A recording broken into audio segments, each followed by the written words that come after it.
Soma Bibiliya umunsi wa 52 wo gusoma ijambo ry'Imana. Uyu munsi turasoma igitabo cyo gutegeka kwa kabiri igice cya 28 n'icya 29.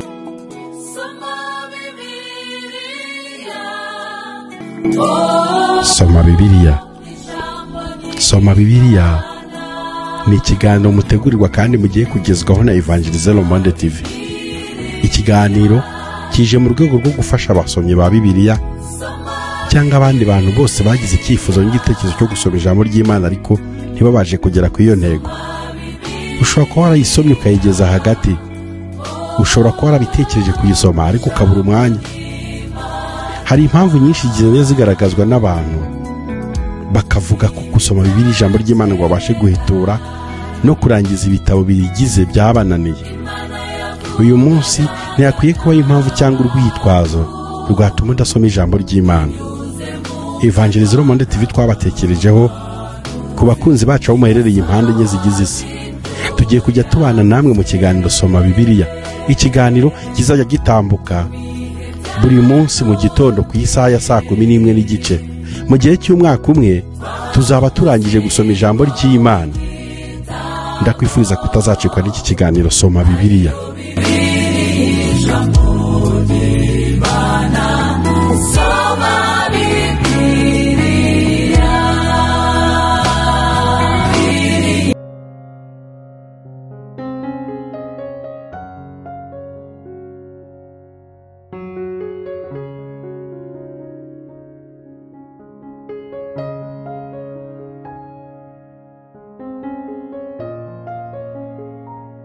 Nugira umwete wo kumvira Uwiteka Imana yawe n'uwo kwitondera amategeko ye yose ngo utegeke uyu munsi, Uwiteka Imana bizagusumbisha amahanga yose yo mu isi, kandi imigisha yose izakuzaho ikugereho niwumvira Uwiteka Imana yawe.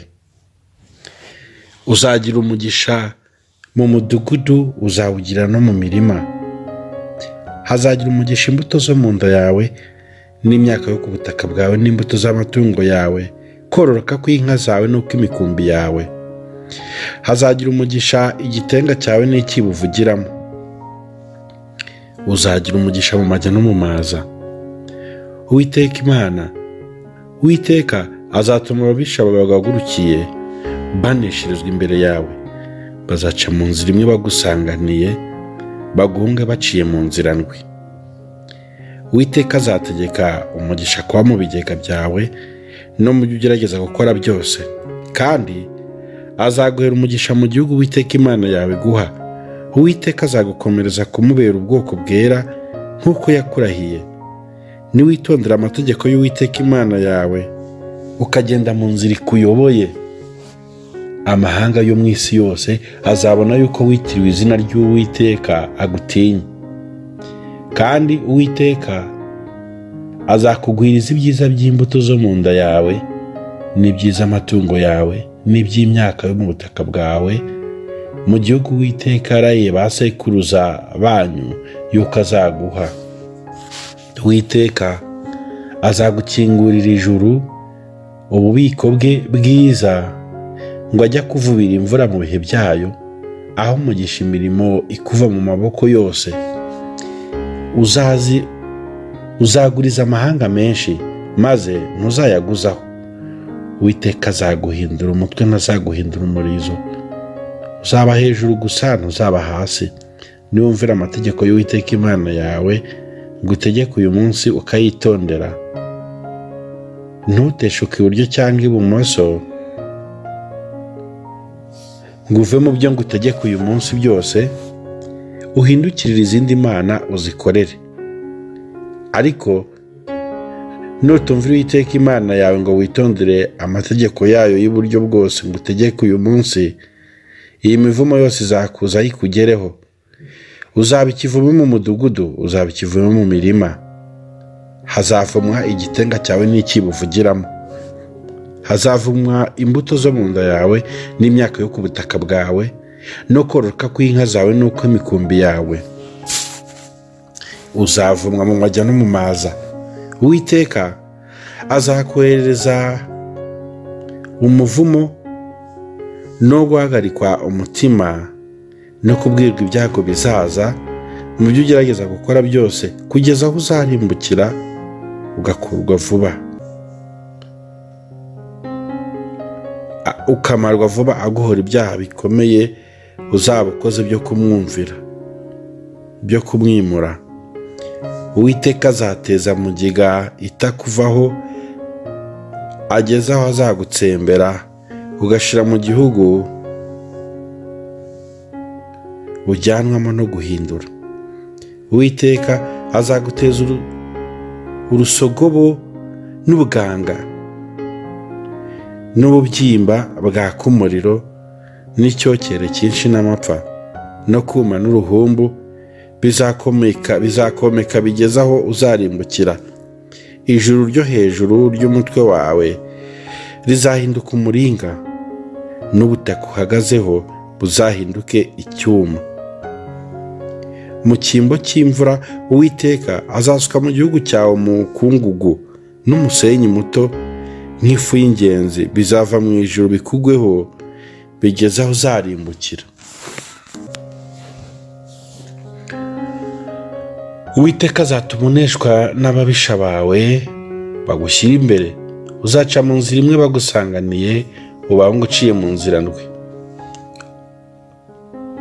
Uzateranganwa mu bihugu by'abami bo mu isi bose, uzaba inyama z'ibisiga byose n'inyamaswa zose, ntihazagira ubyirukana. Uwiteka azaguteza ibishyute nk'Abanyegiputa no kuzana amagara n'ubuheri n'ibikoko we kubivurwa. Uwiteka azaguteza ibisazi n'ubuhumyi n'ubungete, uzakabakaba mu manywa y'ihangu nk'uko impumyi ikabakabira mu mwijima. Ntuzagira ukuboko kwiza ku byo ukora, uzajya ugirirwa inabi nsa kandi unyagwa iteka, he kugira ugutabara. Uzasaba umugeni harongora undi, uzubaka inzu we kuyitahamo, uzatera uruzabibu we kurya imbuto zarwo. Inka yawe izagirwa mu maso yawe, he kuyiryaho. Indogobe yawe izanyagirwa mu maso yawe, we kuyikomererwa. Intama zawe zizahabwa ababisha bawe, he kugira ugutabara. Abahungu bawe n'abakobwa bawe bazahabwa irindi shyanga, amaso yawe azabireba ahereyo ananizwe no kubakumbura umunsi ukira, ntacyo uzashobora gukora. Imyaka yo ku butaka bwawe n'ibyakuvuye mu maboko byose bizaribwa n'ishyanga utazi. Uzagirirwa inabi nsa, ushengagurwa iteka, bitume usazwa n'ibyo amaso yawe azibonera. Uwiteka azaguteza imikereve ikomeye cyane mu mavi n'ibishyute bikomeye cyane ku maguru, we kubivurwa, ndetse azabiguteza bihere mu bworo bw'ikirenge bigeze mu gitwariro.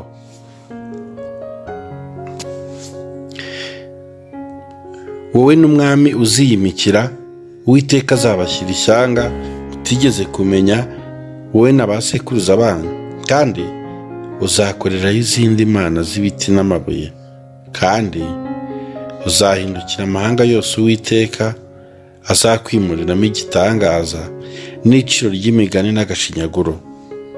Uzasohora imbuto nyinshi usarure bike, kuko inzige zizabirya. Uzatera inzabibu uzihingire, ariko ntuzanywa vino yazo, ntuzasoroma imbuto zazo, kuko inanda zizazirya.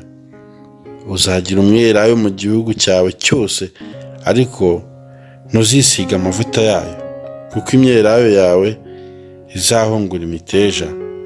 Uzabyara abahungu n'abakobwa be kuba bawe, kuko bazajyanwaho iminyago. Ibiti byawe byose n'imyaka yo ku butaka bwawe inzige zizabyigabiza. Umunyamahanga uri hagati muri mwe azajya yunguka kugusumba, nawe uzahora usubira hasi. Azakuguriza, nawe we kumuguriza, niwe uzaba umutwe nawe uba umurizo. Kandi iyo mivumo yose izakuzaho, izagukurikira igufate igeze aho uzarimbukira, kuko uzaba utumviye Uwiteka Imana yawe ngo witondere amategeko y'uburyo bwose yagutegetse. Iyo mivumo izakuberaho kuba ibimenyetso n'ibitangaza, kandi izaba ku rubyaro rwawe iteka ryose. Ubutunzi bw'ibintu byose bugusagiranye ntibwaguteye gukorera Uwiteka Imana yawe n'ibyishimo n'umunezero w'umutima. Nicyo kizatuma ukorera ababisha bawe. Uwiteka azaguhagurukiriza ufite inzara n'inyota no kwambara ubusa n'ubukene bwa byose, kandi azashyira ku rutugu rwawe umutwaro w'uburetwa uremereye udakurwaho.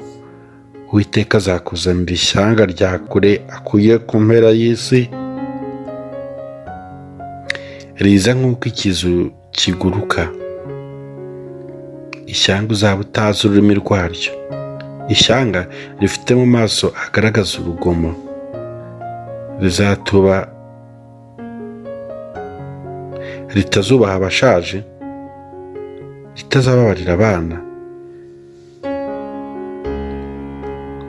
Bazarya abana b'amatungo yawe n'imyaka yo ku butaka bwawe bageze aho uzarimbukira, kandi ntibazagusigira imyaka y'impeke cyangwa vino cyangwa amavuta ya elayo cyangwa kororoka kw'inka zawe cyangwa kw'imikumbi yawe, bageze aho bazakurimburira. Bazaguta imidugudu yawe yose kugeza aho inkike z'amabuye zawe ndende zikomeye wiringiraga zo mu gihugu cyawe cyose zizaridukira. Bazasakiza imidugudu yawe yose yo mu gihugu cyawe cyose Uwiteka Imana yawe izaba yaraguhaye.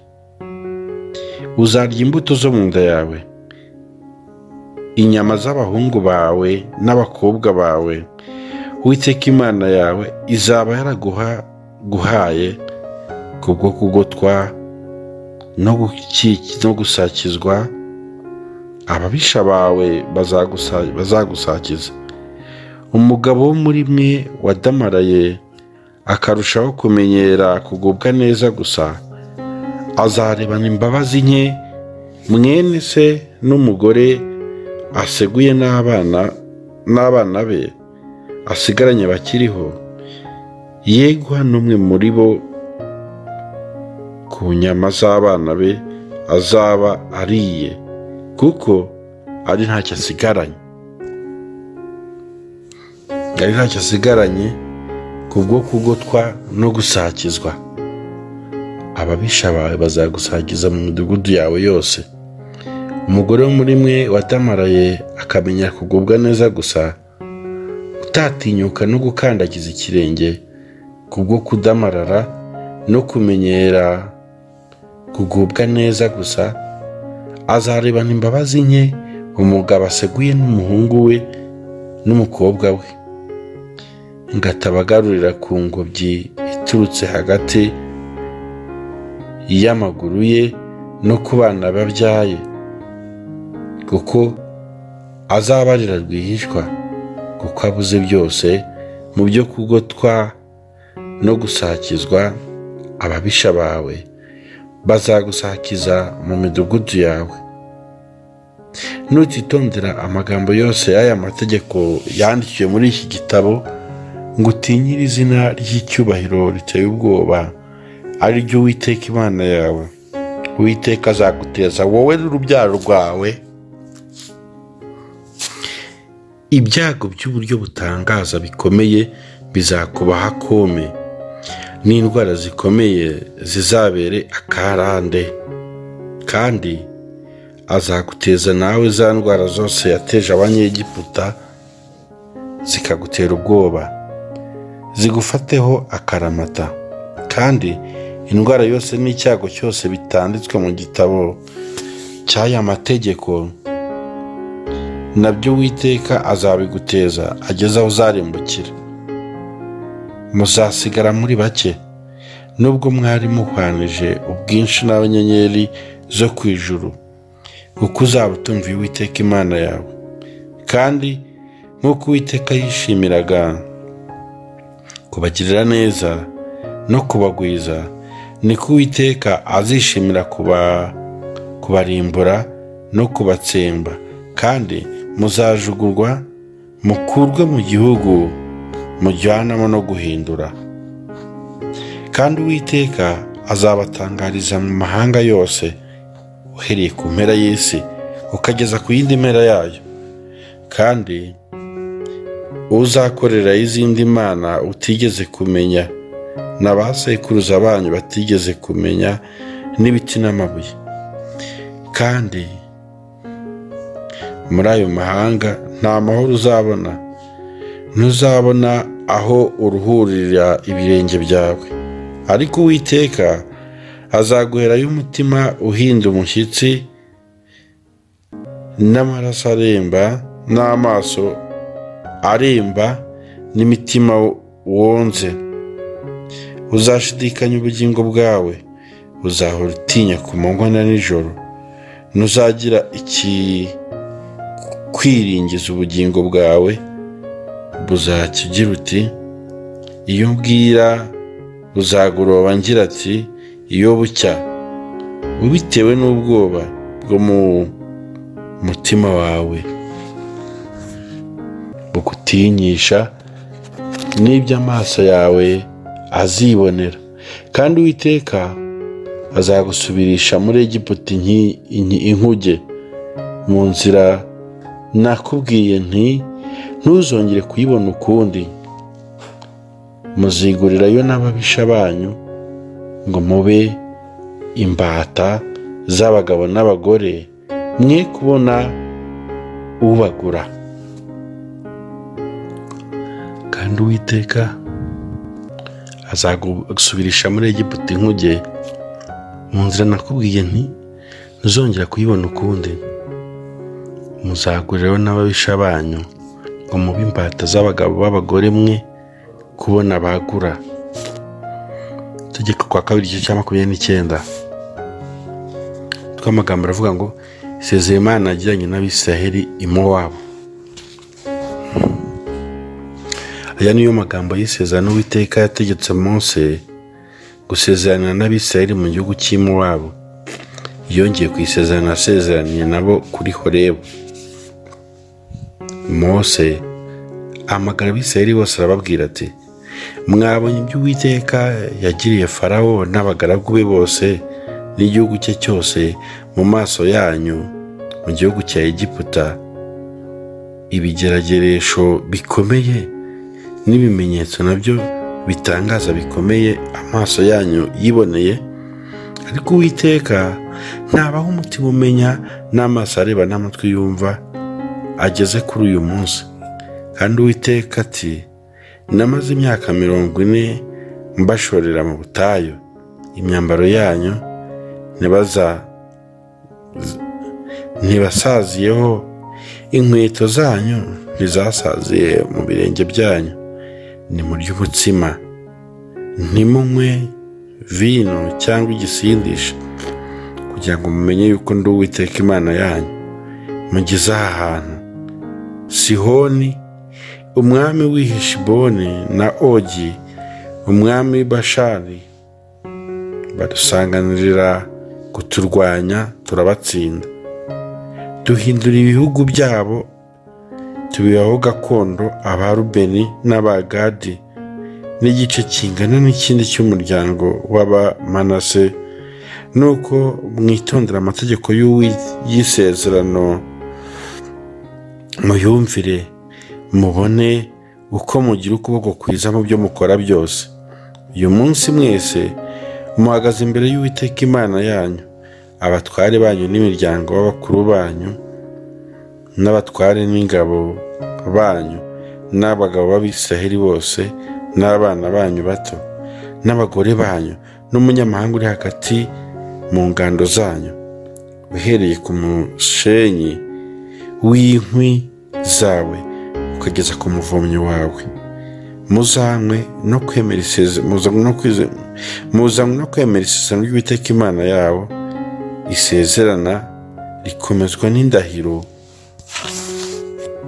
Uwiteka Imana yawe izasezerana nawe uyu munsi, kugira ngo igukomereze kuyibera ubwoko, nayo ikubera Imana nk'uko yakubwiye kandi nk'uko yarahiye ba sekuruza banyu Aburahamu na Isaka na Yakobo. Kandi si mwe mwenyine nsezeraniriza iri sezerano ry'indahiro, ahubwo ndisezeraniye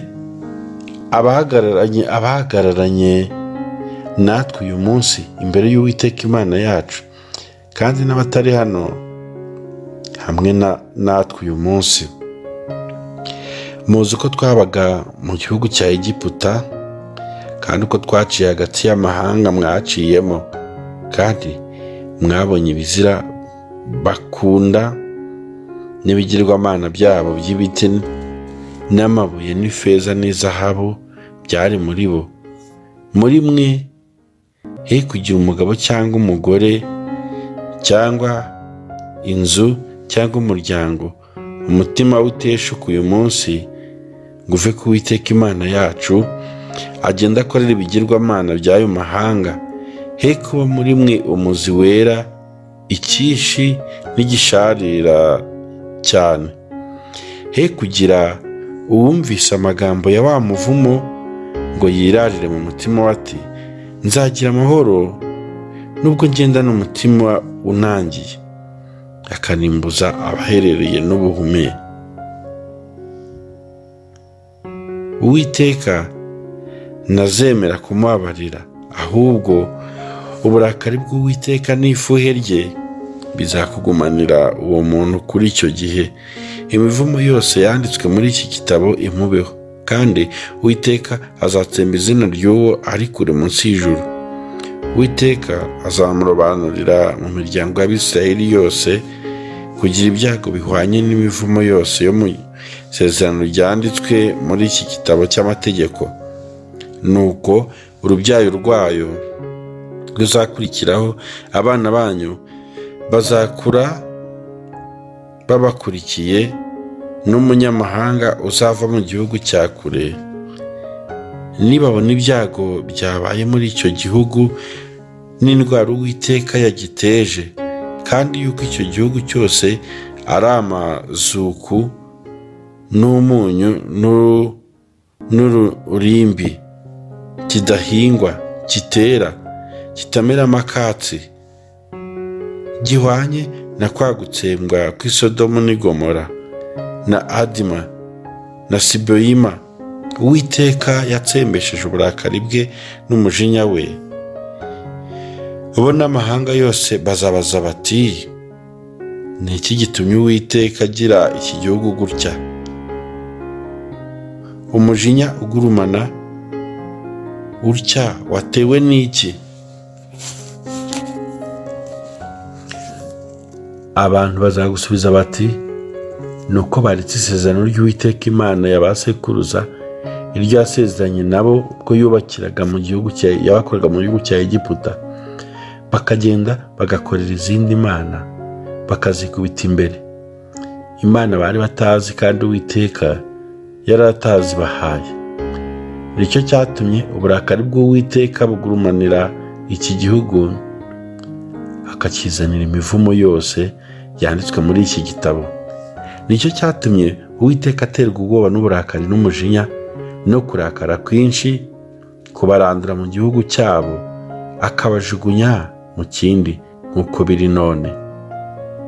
Ibihishwe ni iby'Uwiteka Imana yacu, ariko ibyahishuwe ni ibyacu n'urubyaro rwacu iteka, kugira ngo twumvire amagambo yose y'aya mategeko.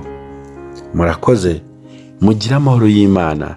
Mwari kumwe na BKM, umusomyi w'ijambo ry'Imana.